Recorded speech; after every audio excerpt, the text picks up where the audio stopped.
Alright, so here's how it is. There is an absurdly powerful hero who takes care of the Demon King and puts an end to his reign. The hero then helps in creating an academy called the Rosewood Academy. As you can probably guess from the title, this academy admits potential heroes and trains them on the art of how to defend the world. Now, what if that hero decided to join the academy under the guise of being a normal student? That's the premise of Classroom of Heroes. The anime begins with a scene of the hero clashing with the Demon King. Both of them ultimately fall onto the ground next to each other. The hero is genuinely glad that it's finally over. Following the scene, we are introduced to a lively man named Blade. He's a new student at the Rosewood Academy. Everyone thinks he's a little weird though, mostly because he's too much of an extrovert. Imagine approaching other students yourself at a new school. Couldn't be me. Though it looks like Blade has the dog in him, because he is able to make 4 friends right after entering the school building. He then gets approached by a girl named Ernest Fleming. She's actually the top-ranked student at the academy. She thinks Blade is kinda sus because their academy doesn't accept late admissions, but he assures her that he is just here to make friends and not to become an actual hero. This ticks her off, but Blade maintains his wholesome smile and asks her to take him to the headmaster's office. Now, normally when you open the door to the headmaster's office, you expect the headmaster. You aren't expecting to see the king himself sitting at the headmaster's desk. Ernest is taken off guard. She immediately kneels before him and tries to make Blade do the same. But believe it or not, the king was exactly expecting Blade. The king also politely tells our girl to leave because she wanted to talk to Blade in private. She obeys him out of obligation, but is visibly upset at the kind of idea that the stupid transfer student is in the room with the king, but she is not. Okay, so what's the deal? Why is the king having a private meeting with a weird transfer student? Well, as we talked about in the beginning of the video, Blade is not just a transfer student, he is the great hero who fought the Demon King, but it seems like he's lost his powers. He doesn't need them though, he's just here to make new friends. However, the king still wants him to get his powers back, even though Blade doesn't want to be a hero anymore. He just wants friends. Moving on, Blade shows up at the outdoor class for the advanced students. Ernest tells him that he probably used cheap tactics to make it to this class and how he lacks resolve, but he shows her his resolve by talking to everyone. This pisses her off, so she yells at him to listen to her for once. But much to her surprise, the next thing she knows, he's already patting her head. She instinctively draws her sword at him, but he easily dodges. The slash from her sword strikes damages the wall, but before things could heat up anymore, another girl named Sophie tells them to assemble. Blade immediately introduces himself to her because why not? Ernest, on the other hand, scares their teacher into ditching whatever he was going to teach the students and tests Blade's abilities instead. Sure enough, a dummy is prepared cloaked in heavy armor. It is revealed that all advanced students can slice it up, so if Blade can do it too, he would have proven himself capable. All the other students have funny looks in their faces. Little do they know, Blade has that dog in him. He controls his strength and swings the sword. Not only does his strike turn the dummy to dust, it also destroys the upper section of the wall, and the sword itself withers away as well. All of the students were blown away by the impact, while Sophie is just standing there. Ernest asks him who he is. He says, "I'm just a guy who is a hero for fun." Nah, I'm kidding. He tells her that he is a normal person. Nothing more, nothing less. During lunchtime, Blade sits in front of her and also invites his 4 friends to sit with them, but they are all scared of Ernest. Now, when he calls her his friend, considering how they are eating together, Ernest starts blushing. That's it, boys. The Riz is working now. At night, Ernest can be seen in her sleeping underwear, just hugging a pillow, wiggling around and thinking about our boy. Though, to keep things PG, her sword starts shaking and we see a short flashback.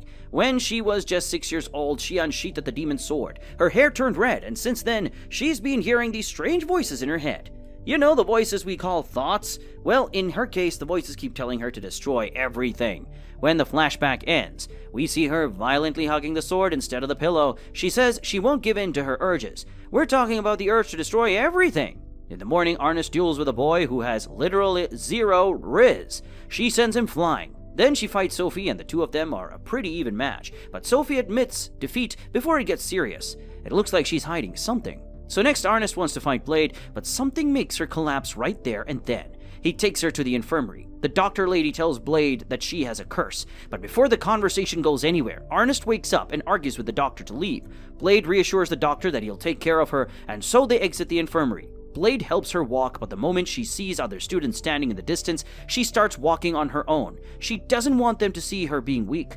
Anyway, Blade looks it up on the school database and learns about the demon's sword. He later confronts her about it because the sword has the demon's will. It must be rough.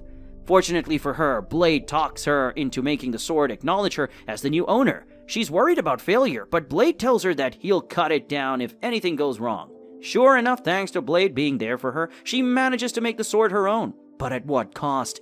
Well, the fire consumed her clothes, and now Blade is carrying the lady while she is in all of her naked glory. Next day at school, Blade easily defeats 2 students without even taking out his sword. This makes Arnis tell him to try harder, but whatever. He shifts his attention to Sophie, who is always by herself. As it turns out, Sophie can't use a sword. She only knows how to use her fists. She can't even cut that dummy, but thanks to Blade teaching it to her, she figures out how to use a sword by evening. Though Blade tells her that it still is a little too early for her to defeat Ernest in a fight, she immediately pins him down and asks him to teach her something else. What? When King calls him to talk about how his student life is going, he says that he has been making friends, and he also mentions Sophie. Well, this is where the king reveals that Sophie is actually a part of the artificial Great Hero Project, which was designed to create another hero like Blade. It's hardcore. There's human experimentation and stuff, and Blade blames his own existence for making her life so difficult.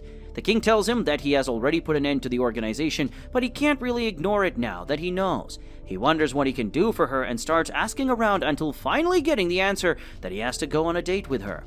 He asks Arnis about what people do on dates. She starts blushing profusely, but imagine her surprise when she learns that the one who's going out on a date with him isn't her. It's Sophie. Blade rushes to the girls' changing room. He invites himself in while all of them are changing and invites Sophie to a date while she is naked. Wow! She accepts the invitation. Later they go on the date. Blade's friends, including Arnis, spy on them and cover for them while they mess things up in the arcade. They then share a tropical drink where their cheeks are touching each other. It's surprisingly lewd, yet also quite wholesome. Finally, to end the date, the two of them rush to a special fountain. There they sit together under the starry lit sky. Sophie smiles and says that she has a lot of fun, but she wonders why he is doing it. Blade tries to play it cool, but he just comes across as a sus. So she ends up getting to the point instead. She reveals that she's actually a test subject for the Great Hero program, but then Blade reveals that he is the hero himself. He goes on to explain that he's been fighting since the age of 3, but he never wanted those powers, and he is sorry about what happened. He even starts crying, but Sophie consoles him like a sweet little girlfriend, and the two of them live happily ever after. Or maybe that's too soon for that. The next day, they all sit together for lunch, but then a dragon invades the academy. Blade punches him into submission with one punch and then gives it his food. Now, while Blade desperately tries to explain to other students that he is just an ordinary person, the dragon transforms into a little girl. She hugs him and calls him Daddy. That's it. It's time for Blade to be a father. When Arnis shows up to his room, he is taking a bath and shampooing the dragon girl. He has named her Sue. But Arnis just stomps on his face and calls him a pervert. From there on out, Sue sticks with him at all times. She wants him to feed her, but when other students try to feed her, she says she doesn't want to be fed by weaklings. She also criticizes our boy for staring at girls so much. This leads Arnis, Sophie, and all the other female friends thinking that he is a closet pervert, and so they start leaving him out during class. Honestly, give my boy a break. He's done nothing wrong. That night, while Sue is asleep, Blade explains to Arnis that the dragons acknowledge the first, strongest being they encounter as their parents. The reason she chose Blade is to be her father is because she has been alone all this time. He's the first one strong enough for her to acknowledge as her parent. Sophie also joins them and is reassured that it's all good. As for Sue, she is not on the bed. Instead, she is on the roof, staring at the moon. She tells Blade that she would look at the moons when she used to be alone in the wastelands. Now, the thing about Sue is that Blade is the only one she wants to be with. She thinks all others are inferior to her, including the king. This really gets to Blade. He even starts smashing his head in the wall. He really wants Sue to make friends. He talks to Arnis about it, and the next day, he asks all of the students to defeat Sue. The king observes as they all fight collectively against Sue's dragon form. They all work together to fight her, but it's still not enough. Sophie does land a solid punch though, and Arnis is able to use her dragon sword. It's still not enough, but as it turns out, the attacks were just a distraction. While Sue was busy dealing with them, the guy with 0 Riz digs up a hole under her. This makes things very difficult for her. So it was about time they ended the fight. However, Arnis' sword has just run out of gas. Luckily, the other students lend her their strength, and she manages to conjure up a spirit bomb of flames. She then uses it on Sue. When the dust settles, Sue has reverted back to her human form. She's been defeated.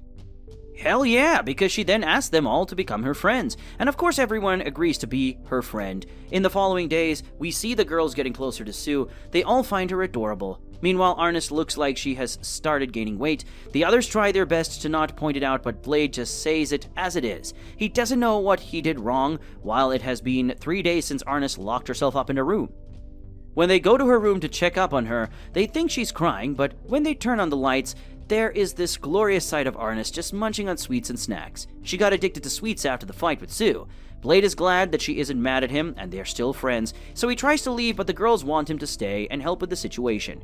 The guy has zero riz, even tries to show him what to do. He holds her hand and tells her that he will stay devoted no matter how fat she gets, but gets punched. Then Blade tells her that they are all here for her. So hence it begins, Arnis' weight loss arc. It's hard, it's rough, it's cruel, but she still can't seem to lose weight. It doesn't even make sense. So she takes Blade to the training area with him. The others arrive as well. What's going on? Well, Arnis is giving up her excess flesh to the sword, and in exchange she gets a body that is completely immune to physical attacks. Though now she'll have to eat all the time because this form requires a lot of calories. She actually rushes up to her friends to eat them, but conveniently, Blade uses a gust of wind to overpower her. When she opens her eyes, she is already normal, though the next time they see her, she's fat again, just stuffing her face with sweets. Moving on, the doctor lady tells Blade that about 30% of his powers are back, and he'd die if he uses any more. Anyway, there is an elven girl who wants him to kill her because she's afraid that she may lose control. Her name is Maria, and she has been losing control of her strength ever since they all fought Sue. Cool, everyone is ready to help her. They set up a barrier after school and tell her to go all out. It'll be fine. Blade helped Arnis control her powers as well, after all. So she dropped a bracelet on the ground, which was reducing her power by half. It has only begun though. She then drops 3 more bracelets, and then there are also necklaces that reduce her power by 10. By this time, even Blade is freaking out. This girl is just too absurdly strong, but it's too late. She's taken off all the stuff that was keeping her powers in check.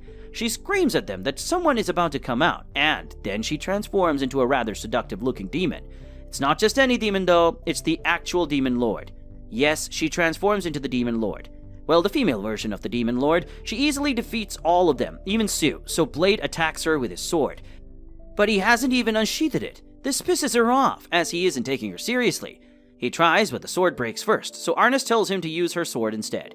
She should really get herself some fireproof underwear. I mean, imagine ending up naked every time you try to fight.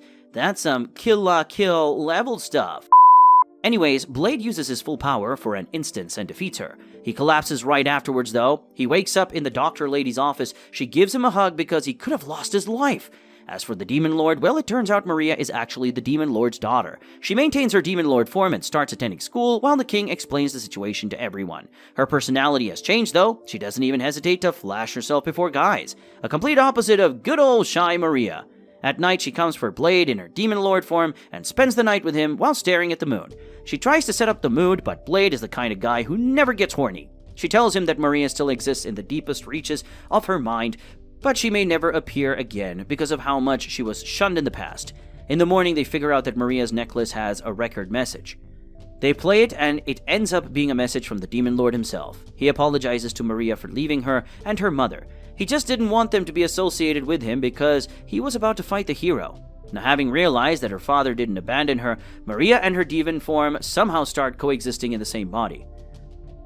Moving on, we see Blade, Sue, Arnis, and Sophie eating crepes and taking a stroll in the town. They see a centaur, and Blade immediately recognizes her. It's Dione.